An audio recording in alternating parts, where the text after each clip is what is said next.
금강농산 비료공장이 건립될 당시부터 민원이 줄곧 제기됐고 암으로 인한 사망자도 발생했습니다.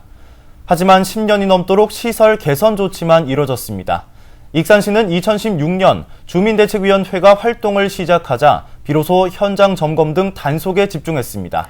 이제는 민원이 외면받고 적절한 현장 점검과 강력한 행정 조치가 없었던 의혹을 철저히 밝혀야 한다는 요구가 나오고 있습니다. 오늘 첫 소식 최정호 기자가 보도합니다. 금강농산 비료공장이 최초 등록된 시기는 2001년 10월 19일. 당시 환경악화를 우려하며 인근 10여 개 마을 주민들이 항의했습니다. 하지만 공장은 들어섰고 악취 민원 등이 계속 발생했습니다.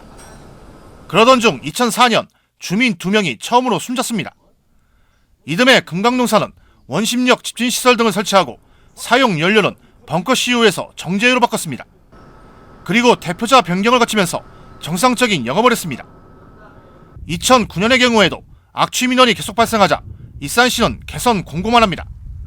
이처럼 익산시는 시설 개선 조치만 하다가 2012년에는 악취 검사 결과가 배출 허용 기준에 적합하다는 판단까지 내립니다.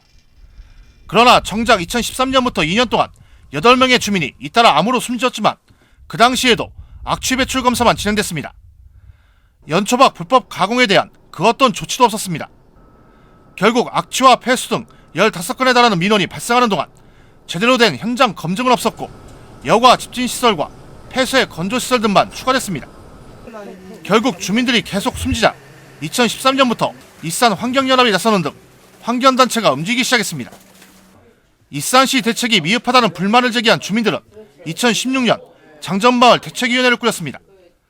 마을 대책위가 꾸려지고 환경 문제가 언론에 조명되면서 익산시의 현장 점검이 집중됩니다. 공장이 가동된 지 16년 만입니다. 취재진이 입수한 익산시의 금강농산 현장 점검 현황을 보면 2016년 6월 악취 배출 허용 기준 부적합으로 개선 공고를 받은 것을 시작으로 2017년 3월 무허가 대기 배출시설 설치 운영으로 고발이 되기까지 16건의 행정조치가 이뤄졌습니다.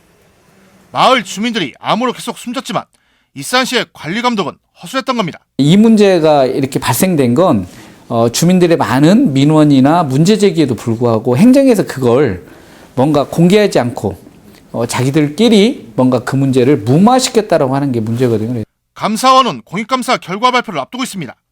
하지만 공익감사가 모든 의혹을 밝혀줄 것이라는 기대치는 낮은 상황입니다.